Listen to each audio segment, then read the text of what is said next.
It was an even match throughout, with the biggest margin 11 points in favour of the Saints. But that was early days, and the way it went, it got closer as the seconds ticked by.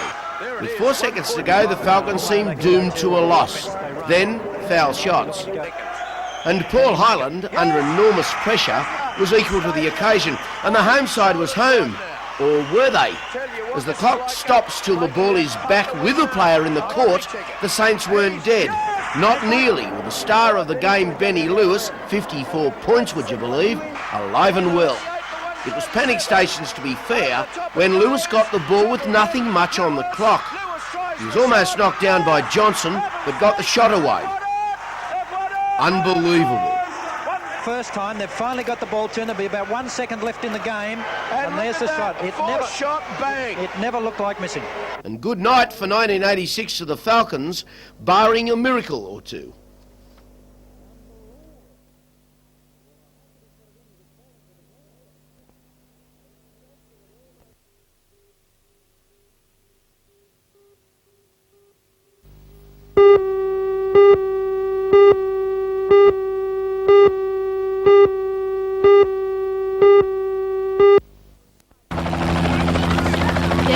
Voltage excitement among the children from Toronto Public School as Mr. Megawatt landed.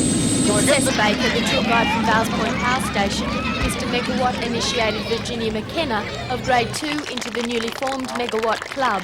Hers was the first membership application received from the Central Coast in Hunter Valley.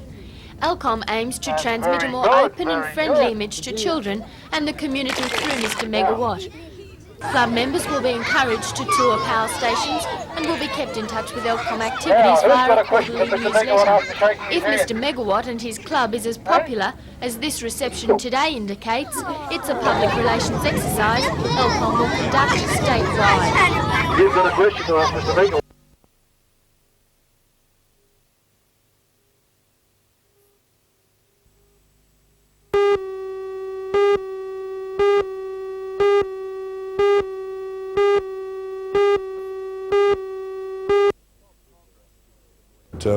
Bob Cochrane from the Building Workers Industrial Union says the stop work meetings are a protest against what he claims is the way his union is being held to ransom by the Master Builders Association. He says the MBA is penalising the BWIU and FEDFA for a campaign by plumbers and gas fitters seeking wage rises outside the Arbitration Commission. The plumbers and gas fitters have already served a log of claims on employers, which includes a massive wage hike, an increase in employers' contributions to superannuation schemes, and a 36-hour week. The agreement for an increase in superannuation to the building industry should have been implemented on July the 1st. Because of the decision of the Arbitration Commission, we have had to accept the fact that it now be delayed until January the 1st next year. But having accepted that, the MBA now are saying that they're not prepared to implement the increase in superannuation because of the actions of the Plumbers Union.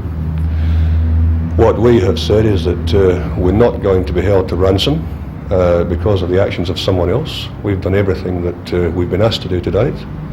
Now, what sort of sites will be affected specifically in the Newcastle area? Well, all of the commercial sites that it's possible to get to, and in the Newcastle Central Coast region, among them will be the Erina project. There's about 320 workers down there. Concrete Constructions, the East End project, the Darks Ice Works, Sabimo at Shortland County Council, and so forth.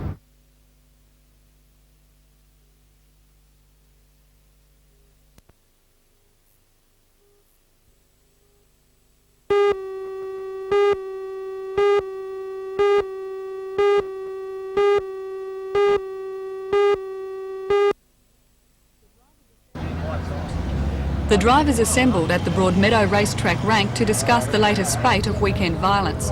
About $3,500 worth of damage was done to this cab in an incident early Sunday morning. It's alleged it was stolen and dumped at Glenrock Lagoon. Although insured, the owners say every day it's off the road, they're losing money. My stomach turned over when I saw the vehicle.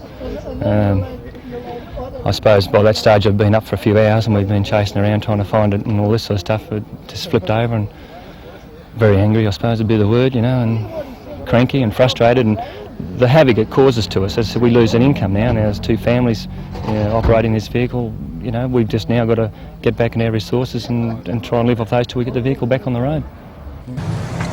The drivers want stiffer penalties to be introduced to act as a deterrent to would-be offenders, and to press home their point, they formed a convoy. The taxis snaked their way around the city's streets, a truck towing the wrecked cab. The convoy caught the attention of the public, even if the reason for their demonstration was not known. The drivers say the penalties form a weak link in an otherwise effective chain. And that's the purpose of this protest, that we need the final link in the chain. We need the harsher penalties. Otherwise, it's not only our problem in the taxi industry, it's your problem in society and the people out there. It's going to be a problem for everybody. Most taxi drivers say they've seen some violence on the job. They agree that the hours they put in and the nature of their work makes this inevitable. They also agree that something needs to be done.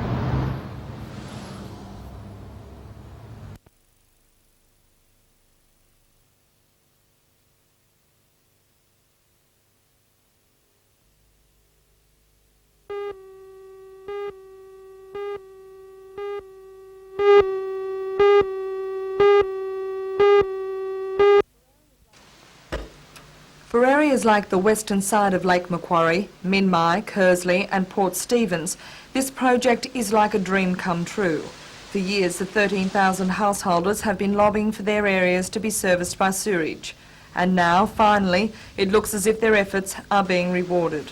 The proposal was announced jointly today by the Minister for Local Government and Water Resources, Janice Crozio, and the Minister for Public Works, Laurie Brereton. Mr Brereton says that despite these hard economic times, there is enough money in the existing Capital Works program to fund the ambitious 5-year project.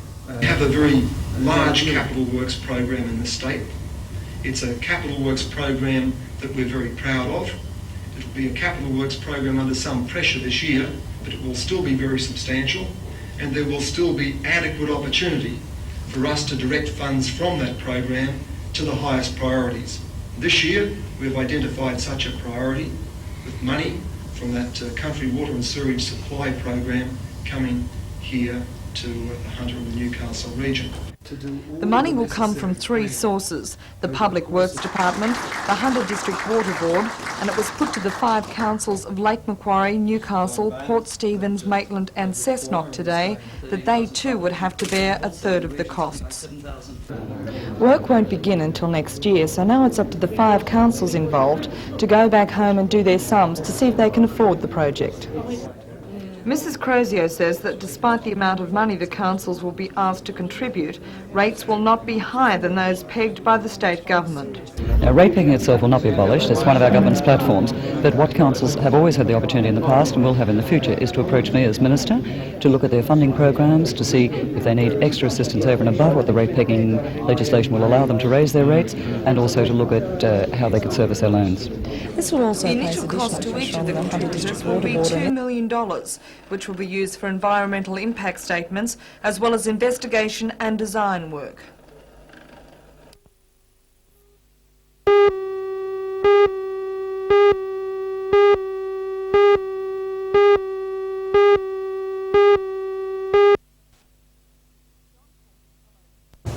John Tate and fellow independent group candidate Cathy Sharp say they are disgusted by the orchestrated campaign to discredit them, and they refuse to take part in any such exercise. It really boils down to the fact that people are going to try, our competitors are going to try and downgrade us in a way that we don't think is fair. What we're concerned about is putting forward our policy. We're not going to enter into that sort of discussion. We'll just keep bringing forward our policy and let the people judge us on those merits.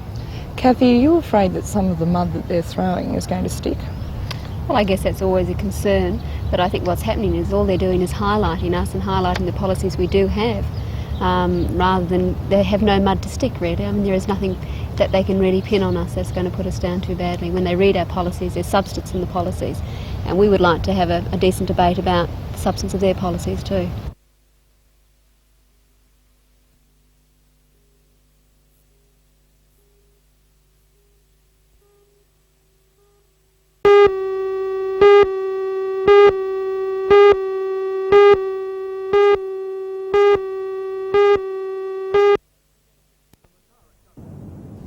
The Matara Cup Yacht Race is one of the traditional openers of the annual festival. Today, a fleet of 34 boats from the Lake Macquarie Yacht Club made their way north to Newcastle Harbour in a colourful display of some of the rich men's toys. The event is the opener of the yacht racing season on the lake, and today's fleet ranged in size from a 24-footer through to John Moore's 45-foot Tobacco Road. It also featured several Sydney to Hobart boats, including Fiona, Polaris and Grounds 4. The Healthy Northwester made for one of the quickest races in the event's history. Tobacco Road took line honours, finishing in just under 4 hours back at the lake. One of the features was the closeness of all competitors. And from a fresh air sport to one that's trademark is burning rubber and petrol, and they were blasting their way through the usually peaceful King Edward Park today in the Matara Hill Climb. The circuit is regarded as one of the most picturesque in Australia, and a large field turned out for the event.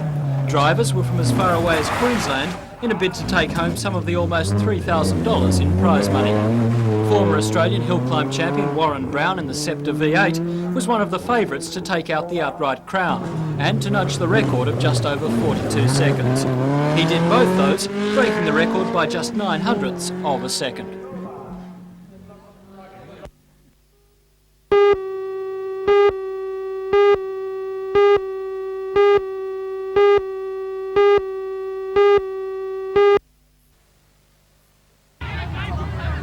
Seems the Lakes United are a bit too good for the opposition and will go into the grand final the hottest favourite in years.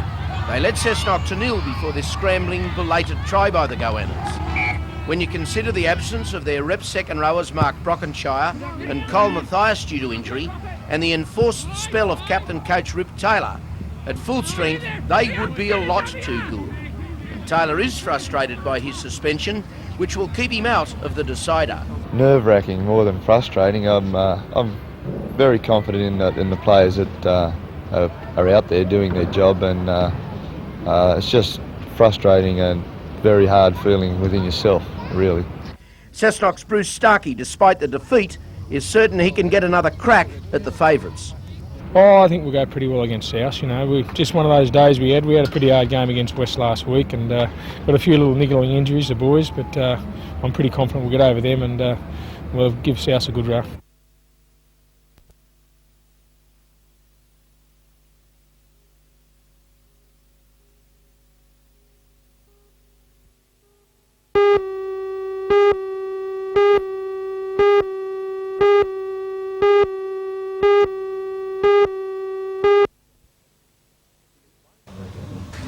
The Advice Centre has been set up at the Newcastle Tech College at Tyers Hill as part of Small Business Week. While it seems that owning and operating your own business is part of the Australian dream, it is full of pitfalls. The displays point out the many avenues of free advice available to people in small business or those thinking of starting one. Accountants, banks, the Small Business Office and the Hunter Development Board are all represented. Of the people going into small business, new business for the first time, 80% go broke. And that's more than a statistic, that's a very sad fact when it comes to a family who go into business and go broke. It places all sorts of stresses on relationships. But seeking proper advice could reduce that percentage? I think so. I think if somebody's contemplating new business, if they seek the right advice, and not all of it's free of course, it is here today, tomorrow and Friday, but good advice can certainly reduce that risk.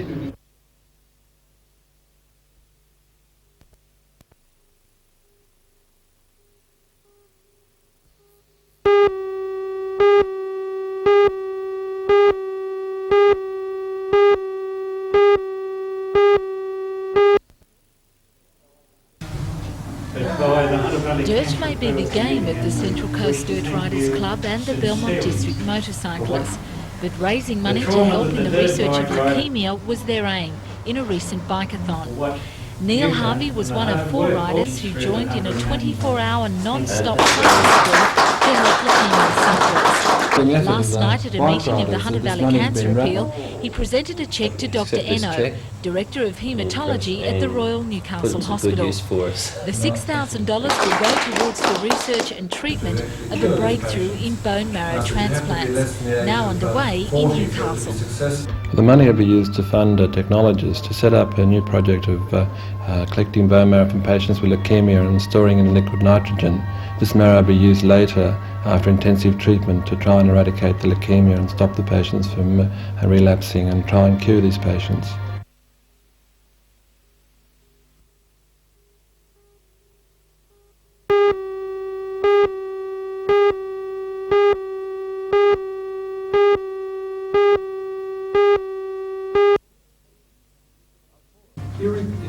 A forum held in Newcastle today looked at the way the city's character is changing.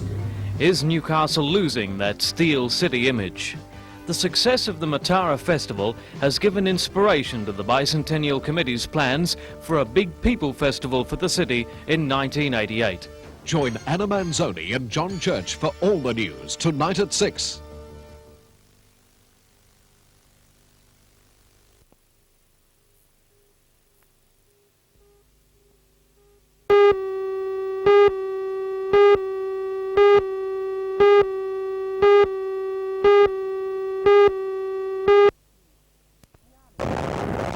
The Army wants you. That's the message staff at the Army's Hunter Street Recruitment Centre are trying to get across. Recruiting officers are trying to sign up 58 people each month in the Hunter. So far, they have fallen short of this target. Director of Army Recruitment, Lieutenant Colonel Rankin, was in Newcastle today promoting general enlistment. We've very definitely got the vacancies. We offer good conditions, good pay, training. And do people have to be, do they have to have their HSC or what educational requirements? No, they don't, not unless they're actually going to become officers, but in our general enlistment category, there's no educational requirement as such. For example, they don't have to have done an HSC or Year 10. All they have to do is pass a basic numeracy and literacy test that we give them, and obviously be medically fit, and that's all we require.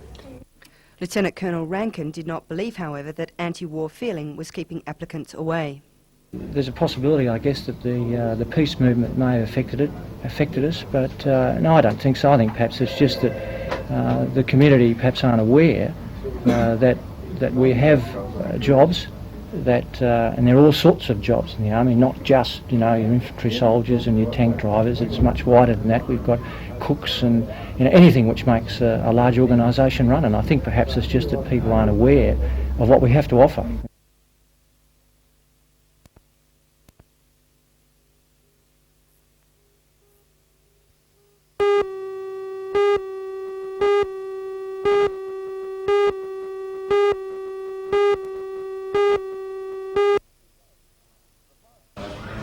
For the past 2 days, the Prime Minister's country task force has been visiting the Hunter Valley, preparing a report to take back to Canberra.